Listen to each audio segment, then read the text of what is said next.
les confieso que este es un escenario, o el escenario tal vez más importante en que yo he estado, porque estamos ante el futuro de Colombia y ello me exige hablar con toda claridad y con toda responsabilidad. Vale la pena aquí advertir cómo quiso el Libertador en 1830 crear un órgano con autoridad y con independencia que defendiera las costumbres públicas. Esa fue la idea del Libertador cuando pensó crear la Procuraduría General de la Nación, que es la institución de las más antiguas en nuestra historia constitucional. Pero él pergeñó desde esa época la necesidad de que hubiese una autoridad que tuviese esa finalidad, esa misión, esa función. Desde luego que con los avatares y los desarrollos y las crisis históricas y políticas se ha venido diseñando y rediseñando y señalándole las funciones que hoy tiene el Ministerio Público, que hoy tiene la Procuraduría, como representante de la sociedad, como garante de las garantías constitucionales, como defensor del interés general, del patrimonio público, de los derechos colectivos. Pero entendió el Libertador desde esa época, y el diseño hoy permanece igual: una autoridad, o un órgano mejor, con autoridad y con independencia para poder cumplir las funciones que le ha señalado la Constitución. Ministerio Público, y ustedes que son personeros, pues desempeñan iguales funciones en los escenarios académicos, estudiantiles que ustedes tienen, a los cuales se ven abocados. Y una de esas funciones tiene que ver con la defensa del patrimonio público. Vale decir, la Procuraduría tiene unas funciones en orden a combatir la corrupción, que es, entre otras, el factor que más deslegitima a nuestra institucionalidad, que más deslegitima a nuestro Estado. Es incluso mucho más grave que la violencia que a diario nos asola. Pero la corrupción se convierte en la amenaza más grave que tiene hoy la institucionalidad. Y ello ha llevado a que la sociedad no crea en sus instituciones, desconfíe de sus autoridades, encuentre que detrás de cada decisión hay intenciones protervas, intenciones oscuras. Eso es muy grave, porque el desbordamiento de la institucionalidad termina más temprano que tarde legitimando acciones por fuera del ordenamiento jurídico que terminan disolviendo la institucionalidad y disolviendo la misma sociedad. Y en ese orden de ideas nosotros encontramos cada tanto que aparecen las encuestas institucionales, que la gran mayoría de ellas, de las instituciones, tienen altísimos índices de desfavorabilidad. Salvo dos instituciones, salvo el Ejército y la Policía, las restantes instituciones públicas carecen de favorabilidad. Y eso es carecer de legitimidad. Eso quiere decir que la sociedad no está creyendo en sus autoridades. Y sumada a la ineficacia está fundamentalmente la corrupción, que es en últimas ejercer la autoridad no para cumplir el deber, no para satisfacer el interés general, el bien común, sino para satisfacer sus intereses particulares. Ejercer la autoridad es servir, no servirse de ella. Hay un viejo adagio de un filósofo y teólogo, Santo Tomás: ejercer la autoridad es servir, no servirse de ella. Regnare et servire. Ejercer la autoridad es servir al bien común, no utilizar la autoridad para beneficiar a los míos, a mis amigos, a mi red, a mis carteles que se arman para entrar a saco del patrimonio público y sacrificar las políticas públicas, y por eso se afectan, hay menos escuelas, menos colegios, menos salud, menos vías de comunicación, en fin. Pero frente a ello, ¿qué hacer? Y en eso permítaseme hacer esta afirmación categórica: las políticas públicas han sido ineficaces, y han sido ineficaces para combatir la corrupción, porque estamos buscando el muerto río arriba. ¿Por qué razón? Lo afirmo. Se cree que para combatir la corrupción, la solución más adecuada es la ley. Y la ley es necesaria, pero no es suficiente. Se cree que para combatir la corrupción se deben modificar los códigos. Eso es necesario, pero no es suficiente. Se pretende que para combatir la corrupción se requiere firmar tratados internacionales. Es necesario, pero no es suficiente. Se pretende que para combatir la corrupción se debe utilizar la conectividad para actuar más pronta y cumplidamente. Es necesario, pero no es suficiente. Se cree que para combatir la corrupción lo fundamental es articular las autoridades policivas internacional e internamente. Eso es necesario, pero no es suficiente. Mire, nunca antes en la historia, los organismos que ejercemos los controles, todas las IAS, las asustadurías, como se les conocen, la Procuraduría, la Contraloría, las policías, nunca antes habíamos tenido mayor presupuesto. ¿Me consigo un poquito de agua? Habíamos tenido mayor presupuesto. Habíamos tenido tantas modificaciones legislativas. Nunca antes los funcionarios públicos habíamos viaticado más asistiendo a los congresos internacionales para capacitarnos en transparencia. Nunca antes, pero también nunca antes la corrupción había llegado a los niveles que hoy ha llegado. Entonces, ¿qué hacer? ¿Qué será necesario hacer? Permítaseme aquí acudir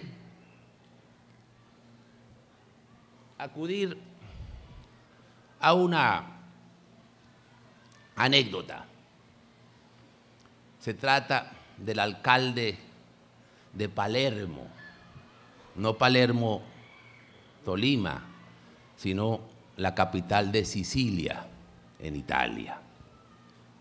Don Leo Luca Orlando lo eligen alcalde en 1988.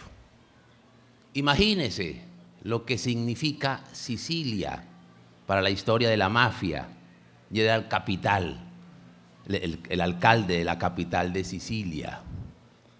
Y él decía, ¿qué hacer para lograr romper esa casi que identidad sustancial entre la corrupción y mi tierra, el lugar donde reposan mis cunas y mis tumbas? ¿Qué hacer? Y él ideó lo que se conoció después como la cultura de la legalidad. Él decía, para combatir la corrupción se requiere no solamente la ley, se requiere también la cultura. Y pensaba en el carro siciliano, en un texto muy interesante que tiene, habla del carro siciliano. Yo no conozco a Sicilia, luego no sé qué es el carro siciliano, pero como lo describe es un simple carro de mula. Dice, y el carro siciliano, hablaba él, tiene dos llantas.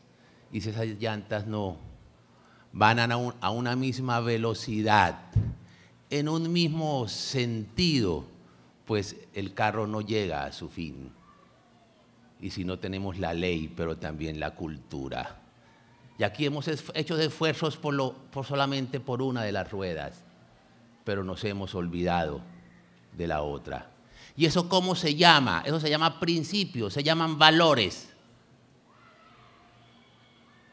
Y si nosotros no lo que son los únicos que logran permear las conductas de los hombres, de nada aquí, de nada nos sirve cambiar la ley. Hoy dice que están proponiendo cambiar la Constitución. Si la Constitución cambiara las conductas humanas, cambiemos la Constitución. Pero las mismas razones nos propusieron hace 20 años para cambiar la Constitución del 86 y estamos en circunstancias mucho peores que en esa época. La solución no es cambiar la Constitución. Los valores y los principios que son los únicos que pueden permear las conductas de los hombres. Y aquí hay un tema sustancial y esencial que nadie quiere afrontar con la suficiente, dijéramos, claridad. Siempre que yo lo planteo me acusan de reaccionario. A mí hasta me gusta que me acusen de reaccionario, porque ¿quién es el que reacciona? El ser que está vivo. El único que reacciona es el que está vivo. El que no reacciona son los cadáveres, que terminan siendo destruidos por la carroña, y el ser que está vivo reacciona. Y los factores que hoy están destruyendo y volviendo en cadáver la sociedad son precisamente la crisis de valores que nos impide que haya buenos ciudadanos, y si no tenemos buenos ciudadanos no tendremos buenos gobernantes, y de nada servirán los cambios de constituciones y de nada servirán los cambios de la ley, porque precisamente el gran esfuerzo es por una pedagogía social de los valores. Pero el gran drama es que esos valores y esos principios se transmiten en la familia. La familia tiene una función articuladora del orden social. Esa función no la puede desempeñar ni el mercado ni el Estado. La familia cumple una función natural. Por tanto, debemos fortalecer la familia. Fortalecer la familia, porque fortaleciendo la familia, fortalecemos la sociedad. Porque fortaleciendo la familia, fortalecemos el escenario natural donde se transmiten los principios y los valores. Esos son la savia que mantiene erguida la sociedad. Esa es la savia que alimenta la vitalidad de la sociedad. Pero si afectamos la familia, afectaremos y el escenario donde se transmiten los principios y los valores. Y si los afectamos, le estamos quitando la savia a la sociedad para que permanezca erguida. Esa es uno de los grandes retos de los gobernantes. Las políticas públicas deben construirse en perspectiva de familia si queremos nosotros combatir realmente la corrupción, si queremos nosotros restablecer realmente la civilidad. Ello es el requisito esencial. y el requisito más importante para afrontar eficazmente los retos políticos y los retos económicos y el desarrollo. Si no creamos capital humano, de nada nos sirven los esfuerzos políticos y los esfuerzos sociales. David Cameron, primer ministro inglés, hace 2 años y medio le tocó afrontar los desórdenes más dramáticos que ha vivido Londres en las últimas décadas. A raíz de la muerte de un inmigrante hubo unos desórdenes terribles, tremendos, de adolescentes, y quemaron más de 3.000 vehículos y centros comerciales. Y cuando volvió la calma a Londres, se dirige David Cameron a los londinenses y les dice: cuando yo veía a esas llamaradas destruyendo los bienes de los londinenses a manos de estos adolescentes, pensaba por los padres de familia. Y decía palabras más, palabras menos. En adelante, dice David Cameron, las políticas públicas se construirían en perspectiva de familia. Todo lo que le favorece a la familia, todo lo que la fortalece, todo lo que le permite cumplir su función natural, hay que apoyarlo. Si no es así, habrá que desecharlo. Lo decía don David Cameron, que no es de la nómina paralela de la Procuraduría. Es el primer ministro inglés. Si a un ministro de salud pública se le dice: ministro, tenemos grandes problemas en determinadas actividades donde se presentan muchos accidentes de trabajo, cerca del 70% de la mortalidad se debe a este género de actividades laborales, ¿qué haría un ministro de salud responsable? Sino diseñar políticas públicas para tratar de reducir la accidentalidad en esa labor. Pues lo mismo acaece y acontece aquí. Si observamos que el drama de nuestra sociedad es la inversión de los valores, la inversión de los principios, pues tenemos que hacer esfuerzos. Y si la célula natural es el escenario natural, tenemos que fortalecer allí. Sin familias sólidas de nada sirve el colegio, ni de nada las catequesis. ¿Por qué? Porque no estamos generando allí el capital humano, que es precisamente el que se requiere para las demás actividades sociales y demás actividades políticas. Pero este era, y pudiéramos profundizar bastante en estos temas, pero no es el tema para el que me han convocado. Pero no podía desaprovechar la ocasión para hacer esas reflexiones, que son las reflexiones que deben estar de manera prioritaria en el orden del día de nuestras reflexiones, de nuestros compromisos y de nuestros retos, tanto en la actividad pública como en la actividad privada. Pero ese es el contexto que me sirve para tratar el tema de la paz.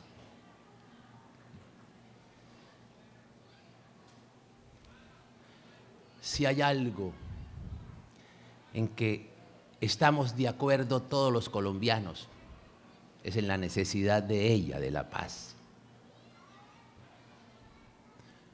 No hay familia en Colombia que de alguna manera, que de alguna forma no haya sufrido los rigores de la violencia y que haya que tenido ofrendar la vida de los suyos, o su sangre, o su libertad, o sus bienes. Y por eso todos los colombianos queremos la paz.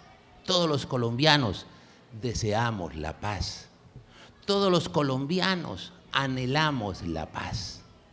Por eso no se puede dividir a los colombianos entre amigos y enemigos de la paz. Ello le ha hecho mucho daño al proceso de paz. Ello ha servido para deslegitimar en algunos momentos dicho proceso, porque este proceso al cual estamos abocados no puede ser la ocasión ni la oportunidad para polarizar al país respecto a un hecho que no es cierto. Aquí en Colombia no hay enemigos de la paz, no puede haber enemigos de la paz. Pero una cosa es una cosa y otra cosa es otra cosa, como diría Perogrullo. Eso nos enseña el sentido común. La Procuraduría, en ejercicio de sus funciones y de sus competencias constitucionales y en su condición de representante de la sociedad, ha venido en un esfuerzo pedagógico señalando la necesidad de un pacto para la paz. La necesidad de que los críticos del proceso y el gobierno logren unos consensos que son necesarios para legitimar el proceso de paz. A la paz no se llega, o la paz no es exclusivamente un problema de la élite gobernante por un lado y la élite criminal de la FARC por otro lado. Eso debe comprometernos a todos los colombianos. Pero es necesario que nos oigamos, es necesario que nos escuchemos, porque si hay algo que ha sido absolutamente árido es precisamente que tanto unos como otros se han propuesto no escucharse, y es necesario que se escuchen tanto los críticos del proceso como el gobierno nacional, para que lograr llegar a unos consensos que blinden el proceso. Yo pienso que estamos de acuerdo todos los colombianos en varias cosas. Primera, que no puede haber impunidad absoluta como la FARC está pretendiendo. Que frente a crímenes como los de ayer, y como los de ayer ha habido muchos en estos años,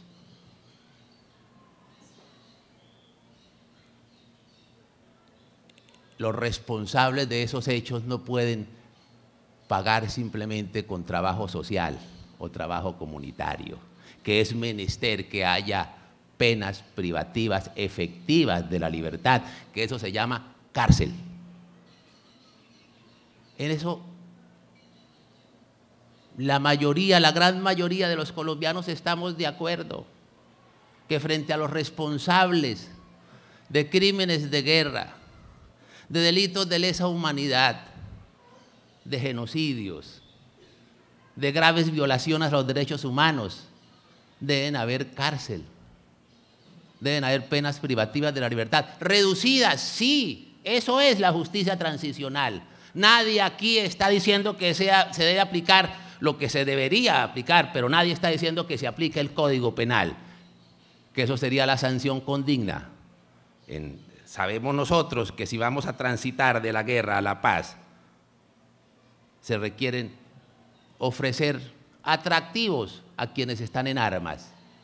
Y eso no es novedoso en Colombia. Desde el año 87 tenemos aquí justicia transicional. Y eso se llama máximos de verdad, o eso es máximos de verdad, medios de reparación y mínimos de justicia, pero no impunidad. Eso fue lo que se aplicó a los paramilitares frente a responsables de graves delitos. de esos delitos de lesa humanidad y de crímenes de guerra y de genocidios y de graves violaciones a los derechos humanos, hechos como el de ayer,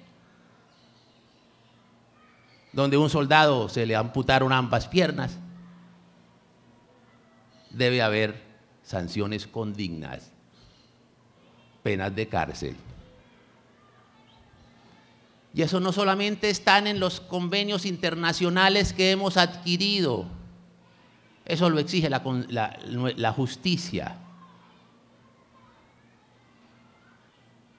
En 4 oportunidades, la fiscal de la Corte Penal Internacional se ha dirigido a las autoridades colombianas para decir que frente a esos delitos no puede haber impunidad. Ni impunidad para la guerrilla, ni impunidad para las fuerzas militares, eso es claro. Justicia transicional, que exige la reducción de las penas. Pero eso está en las sentencias de la Corte Constitucional Colombiana igualmente. Porque el marco jurídico para la paz establecía la posibilidad de suspender la ejecución de la condena. Y la Corte Constitucional dijo no, no puede haber la suspensión total de la condena, debe haber cárcel. Por eso es que ahora quieren saltarse el marco jurídico para la paz y convocar constituyentes. Las cosas hay que decirlas, porque aquí ha habido una permanente concesión tras concesión y otras concesiones y más concesiones y concesiones permanentes frente a la FARC. Pero ellos no han cedido en estas conversaciones nada. Como consecuencia de los atentados en Cauca, donde murieron 11 soldados de la patria, ¿cuál fue la respuesta? Suspender las fumigaciones. Frente a la muerte de 11 soldados de nuestra patria, ¿cuál fue la respuesta? Insinuaciones de una constituyente.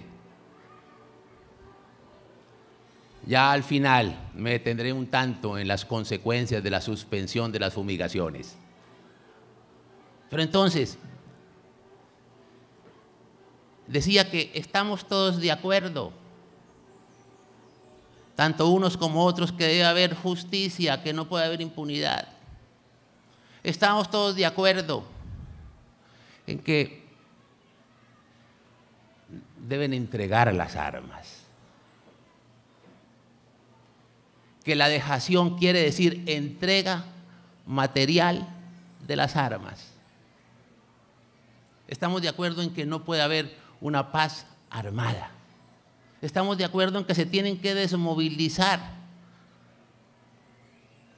Y estamos de acuerdo en que a las víctimas se debe reparar.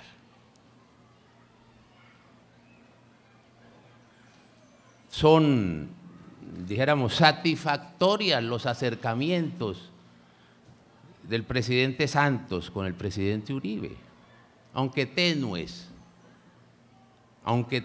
pero son muy simbólicos.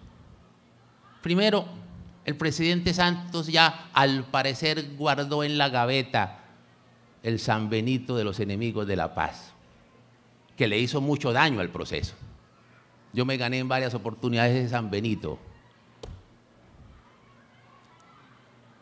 pero al parecer lo ha guardado en la gaveta, eso es importante.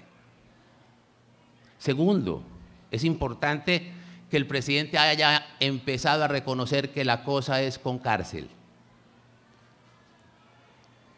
aunque sin mucho entusiasmo, pero lo ha dicho, que la cosa es con cárcel frente a estos graves delitos.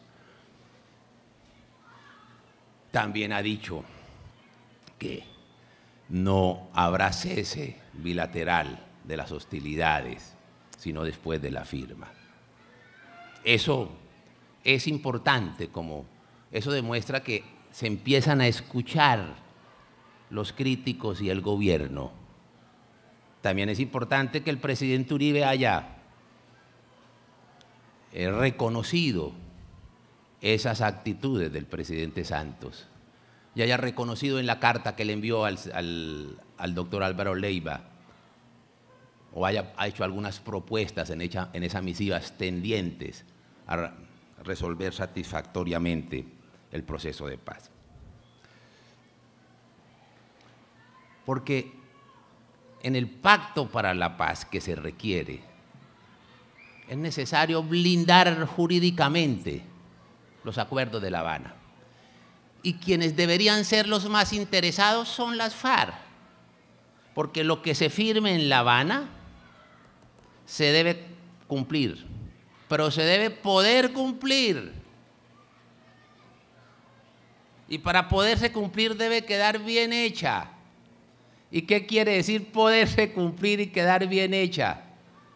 Respetar los estándares internacionales, es decir, que no haya impunidad, es decir, que haya condenas de cárcel para graves delitos. Que no nos olvidemos, y ustedes están muy jóvenes, pero si le preguntan a sus papás, les dirán fácilmente, y basta simplemente con leer la prensa, si hubo un combustible para la guerra paramilitar que nos asoló durante más de 25 años, fueron la impunidad generada en los procesos de paz del año 86, donde las víctimas vieron a sus victimarios no solamente premiados, sino perdonados, y eso generó la reacción que todos conocemos y que no queremos volver a repetir. Los más beneficiados con que la paz quede bien hecha son las FARC, porque si no queda bien hecha, si es con impunidad, si es sin las sanciones condignas a los responsables de esos graves delitos, eso no vincula a nadie, ni a los próximos gobernantes, ni a los jueces nuestros, ni a los de Sucumbíos o de la China o de la Cochinchina, no los vincula. Recuerden qué pasó con la ley de punto final en Argentina, que hubo amnistías, indultos para los responsables de esos delitos y 30 años después fueron inaplicados. Recuerde qué pasó con las amnistías y los indultos en Uruguay, que hubo 2 referéndums aprobatorios con impunidades para esos delitos y fueron inaplicadas 30 años después. Recuerden qué pasó con la paz en El Salvador. Sentencias del sistema interamericano las inaplicaron. Recuerde qué pasó en Perú y pudiera seguir citando infinidad de casos. Cuando quedan mal hechas la paz, pues es inaplicable. Por eso digo que lo que se firme se debe cumplir, pero se debe poder cumplir. Y para poderse cumplir debe quedar bien hecha. ¿Y qué es quedar bien hecha? Que respete los estándares internacionales. ¿Y qué es quedar bien hecha? Que sea sin impunidad. ¿Y qué es quedar bien hecha? Que sea con entrega real de las armas. ¿Y qué es quedar bien hecha? Que sea con la desmovilización absoluta. ¿Y qué es quedar bien hecha? Que se reparen a las víctimas. Ese es un punto grueso, que es una de las advertencias que yo he hecho, que seguiré haciendo, aunque me digan que no me meta, pero es mi deber constitucional hacerlo. Lo haré ahora y a deshora, a tiempo y a destiempo, con prudencia y con imprudencia. El tema de la reparación de las víctimas es muy importante. ¿Por qué razón? Mire, la FARC es el primer grupo económico de Colombia. Es un grupo económico de Colombia. Los restantes grupos económicos en Colombia no los menciono por no hacerles publicidad. Son microempresarios al lado de la FARC. El narcotráfico y la minería ilegal les producen más de 5.000 millones de dólares al año, diarios. Entonces, la reparación a las víctimas, ¿con qué dinero va a ser? Pero no se ha dicho nada de los millones de euros y de dólares que circulan en el mundo financiero. No se ha dicho nada de las más de 2 millones de hectáreas que han sido despojadas a los agricultores y ganaderos de Colombia, de todas las clases sociales. No se ha dicho nada de los millones de cabezas de ganados que han sido robadas a los ganaderos de Colombia. No se ha dicho nada de los miles de bienes inmuebles productos del lavado. La más gigantesca fortuna de la historia, habida con la sangre, con el sudor, con el narcotráfico y con la minería ilegal, la ha amasado la FARC. Y si nada se dice de ello, Si nada se dice de ello, estaremos ante la más gigantesca operación de lavado de activos en nuestro país y en toda el escenario internacional. No nos digamos mentiras, hay que decir las cosas tal como son, así les duela.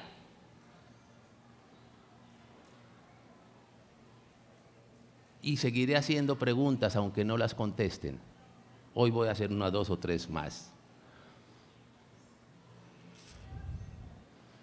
Pero no solamente nada se dice de ello, sino cuáles serán las consecuencias que tendremos un partido político financiado por el narcotráfico. Y ahora con las alforjas más llenas como consecuencia de la suspensión de las fumigaciones aéreas. Termino con ese tema que es otra de las preocupaciones, no tanto reconociendo las aproximaciones, reconociendo las tenues aproximaciones, resaltando la necesidad de que nos escuchemos, señalando cuáles son los factores esperanzadores que pueden haber en orden a construir un gran consenso nacional para blindar lo que se firme en La Habana, para poderlo cumplir, se queda bien hecha, pero hay preocupaciones.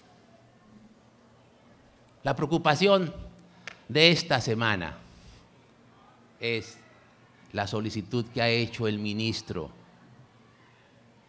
de Salud para suspender las fumigaciones aéreas,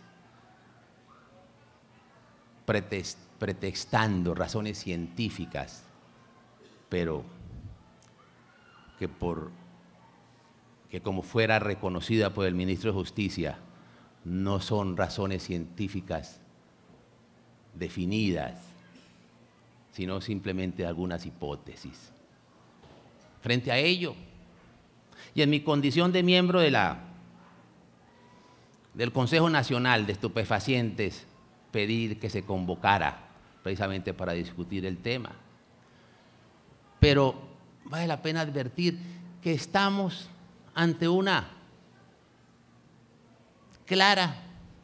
claro desmonte de la política contra los cultivos ilícitos en Colombia y que la suspensión de fumigaciones es la cereza, el punto final, el golpe de gracia para la muerte definitiva de la política contra los cultivos ilícitos. Hay una serie de estadísticas que me voy a permitir leer, que son estadísticas que ustedes las encuentran en la página web del Ministerio de Defensa. Creo que no las hayan ordenado bajar, pero están ahí, hasta ayer estaban ahí. Las estadísticas están en la página web del Ministerio de Defensa, pero también las corrobora la Embajada norteamericana.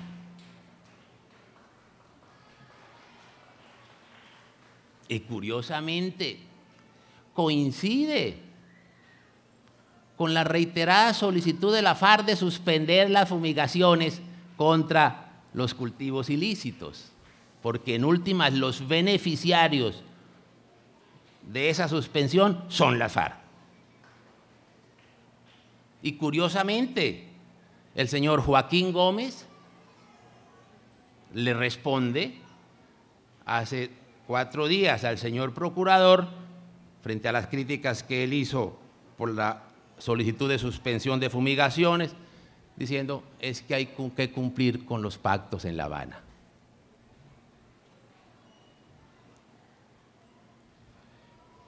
¿Cuál es la urgencia del gobierno? ¿Cuál es la urgencia? Como reza el adagio popular, para que ustedes entiendan, está, como si está, de culipronto el gobierno nacional, porque esto es un compromiso que tiene el gobierno con la FARC en la mesa de La Habana, suspender las fumigaciones de los cultivos ilícitos. Y la prueba es la respuesta del señor Joaquín Gómez, es que se deben cumplir los pactos en La Habana. Entonces, frente a la muerte de nuestros 10 militares, la respuesta del gobierno para demostrar su buena voluntad ha sido suspender, ordenar o pedir el ministro de Salud la suspensión de las fumigaciones. El informe del gobierno de los Estados Unidos señala que los cultivos ilícitos crecieron en un 39%.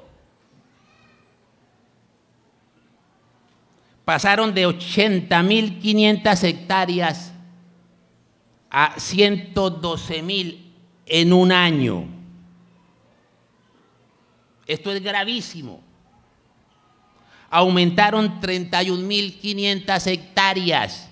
No lo dice la Procuraduría, lo dice la Embajada norteamericana. En la última década no había un antecedente tan grave.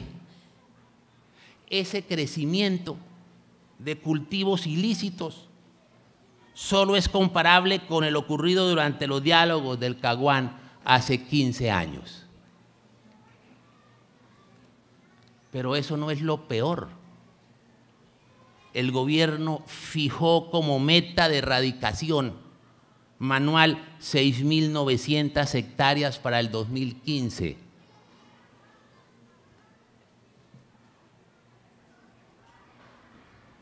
Y a 5 de mayo del presente año se habían asperjado cerca de 16.000 hectáreas. Es decir, de las 112.000 hectáreas, solo afectaría en 2015 a 23.000 hectáreas de cultivos ilícitos. El gobierno solo atacará el 20% de dichos cultivos.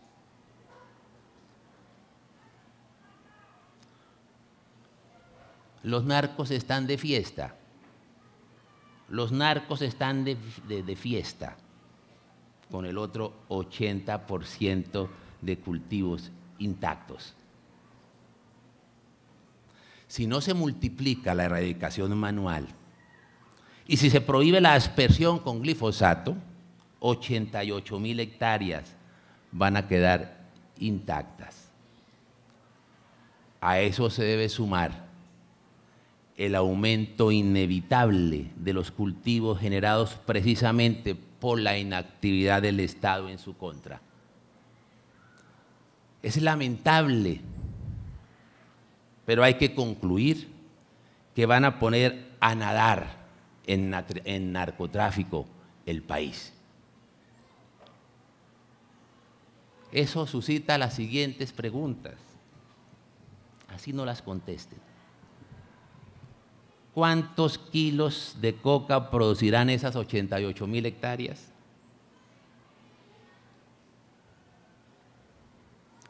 Son 3 cosechas al año. ¿Cuántos miles de millones de dólares entrarán a manos de las organizaciones criminales como resultado de esas 88.000 hectáreas de cultivos ilícitos? Millones de dólares con los que seguirán financiando aparatos de la muerte, como el episodio de ayer en Convención.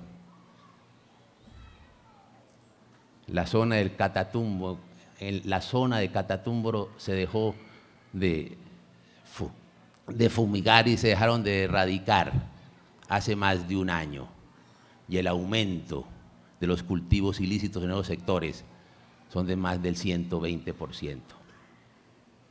Más de 11.000 hectáreas se aumentó los cultivos ilícitos en Catatumbo. Cultivos que financian, entran a las arcas, entre otras, del Ejército de Liberación Nacional. Y gran parte de la inseguridad ciudadana es debido precisamente al microtráfico.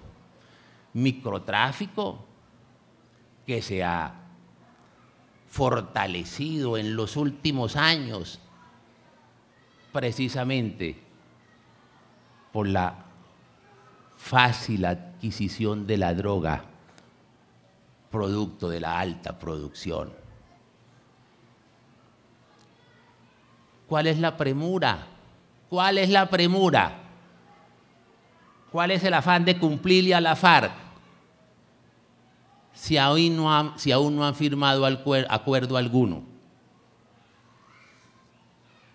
Hay que decirle al país qué es lo que realmente está detrás del desmonte de la política contra los cultivos ilícitos. Incluso el señor ministro de Justicia ya reconoció que no hay certeza científica, respecto a que el glifosato cause cáncer. Le deben explicar al país quién financió ese estudio. Que le explique al país, la Procuraduría ya sabe. Que le explique al país, el gobierno, quién financió ese estudio. Porque ese es el pretexto para cumplir la FARC. Esa decisión fortalece el narcotráfico y hay que decirlo. Esa decisión está fortaleciendo al narcotráfico. Fortalece a la FARC. Fortalece al Ejército de Liberación Nacional. Fortalece a los urabeños. Fortalece a las BACRIM. Fortalece a la mafia. Fortalece a los enemigos de la patria.